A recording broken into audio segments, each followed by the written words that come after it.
Castling early in the game is generally a good idea because you do two things at once.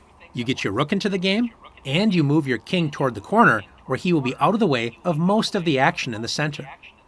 Normally you want to castle to a side that has pawns available to protect your king from attack, like this, and like this.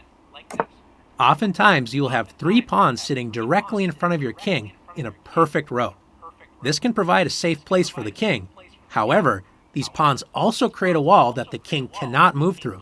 And as you know, being able to move is one important way to avoid checkmate. In this position, you can see 3 pawns in front of black's king. Notice all of black's pieces have left the back rank, and the king is all alone. Remember, ranks are what we call rows in chess. What would happen if you were able to check the king on the back rank? Let's see.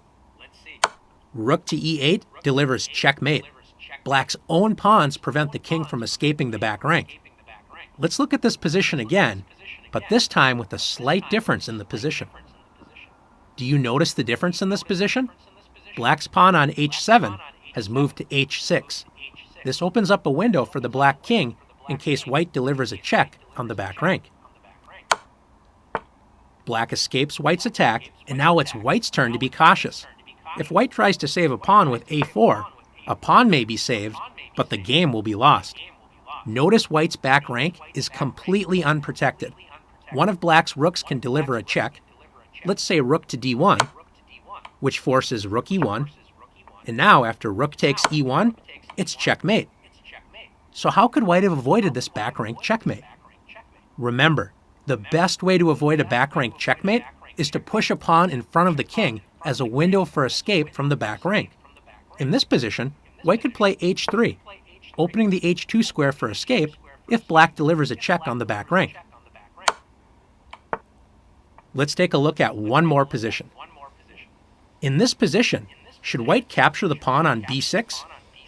When you think about moving a piece, always ask, what is the space left behind? In this case, if the rook leaves b1, the back rank is left behind. This allows black to finish the game with a back rank checkmate. Obviously, white cannot allow this to happen, so let's see what white should do instead. White needs to open a window for the king's escape and move one of the pawns in front of the king. But which pawn should be moved? Let's try g3. This does open a window for white's king to escape the back rank, but it also weakens light squares right in front of white's king.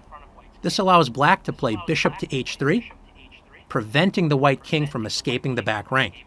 So g3 actually makes white's king less safe. This leaves us with moving the h-pawn. After h3, white's king now has an escape square on h2, so back rank checkmate is no longer an issue. White can now capture the pawn on b6 with the rook on the next turn if black leaves it unprotected. Now that you've learned how to deliver and avoid back rank checkmate, it's your turn to practice back rank checkmates.